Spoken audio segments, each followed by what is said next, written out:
अस्सलाम वालेकुम दोस्तों, तुसी वेखदे पे हो पाक पतन काउस ते मैं तुहाडा दोस्त अहमद फराज। दोस्तों सब तो पहले रिक्वेस्ट है चैनल ਨੂੰ ਸਬਸਕ੍ਰਾਈਬ ਕਰ ਲਓ, ਫੇਸਬੁੱਕ ਵਾਲੇ ਭਰਾ ਵੀਰ ਪੇਜ ਨੂੰ ਫਾਲੋ ਕਰ ਲਓ। ਬਹੁਤ ਸ਼ੁਕਰੀਆ। ਕਿਸੇ ਭਰਾ ਵੀਰ ਨੂੰ ਬਰੀਡ ਐਵਰ ਜਾਨਵਰ ਬਗੈਰ ਫਲ ਟੈਪ ਤੋਂ ਚਾਹੀਦਾ ਹੋਵੇ ਬਾਇਤਮਾਦ और भरोसे ਨਾਲ परचेज कर सकता है।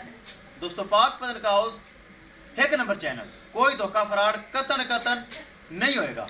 लोकेशन अड्डा बुंगा हयात, तहसीलो जिला पाक पतन शरीफ। मोबाइल नंबर है साडा 0300 87 54 743। व्हाट्सएप नंबर भी यही है जी। लोकल चोलस्तानी और फ्रीजियन एक हफ्ता सोनी चुबाकी सेकंड टाइमर, बहुत अच्छी गाय माशाल्लाह। चैनल ते लगाई नहीं, साडा सब्सक्राइबर बहुत अच्छा भाई साडा बॉस आरफ वाला तो भाई मोहम्मद इस्माइल ये चल के आए साडे कोलों ना परचेज कर ले। 3,90,000 रुपये डिमांड सी, जो कि थोड़ा बहुत कंसेशन हुई करके उन्हें परचेज कर लिया। अल्लाह ताला मालिक दा नसीब करे।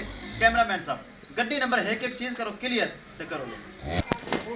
चेक करो माशाल्लाह, बहुत अच्छी चीज़ सेल हो गई।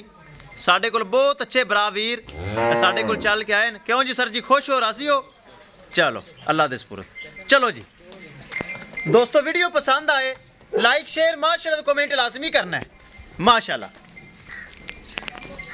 ले चलो जी, ले चलो।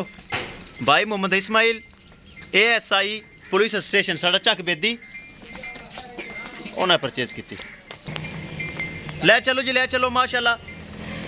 ए गड्डी साडे कोल चल के आए इस्माइल भाई, बहुत अच्छा है ASI पुलिस स्टेशन तो रैश अरफ वाला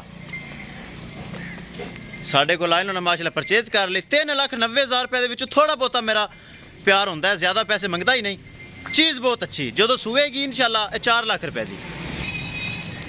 लो जी कर दियो लोड अल्लाह दे सुपुर्द, बहुत अच्छी चीज़। लो जी 6,000 किराया बड़ा मकूल। आरफ वाले का 6,000 रुपये किराया करवाया है। और भाई Mohammad Ismail ASI police station उन्हें परचेज कर लिया। अल्लाह ताला मालिक दा नसीब करे। किसी मेरे भरा वीर नूं जानवर चाहिए होवे रब्ता करके परचेज कर सकता है। गारंटी वाला चैनल पाक पतन काउस, जो जानवर लगता है अल्हम्दुलिल्लाह सेल होंदा है माशाल्लाह। चोलस्तानी और फ्रीजियन वड्डे वाने लगाई वीडियो, उनकी गलबात करीब तरीन है इंशाल्लाह। वो भी सेल तकरीबन हुई खड़ी है 80%। ए माशाल्लाह लगाई नहीं, इनका मौका ही नहीं मिला तो ए सेल हो गई। साढ़े को भरा वीर चल के आए इन्हें परचेज कर ली। अल्लाह ताला मालिक दा नसीब करे।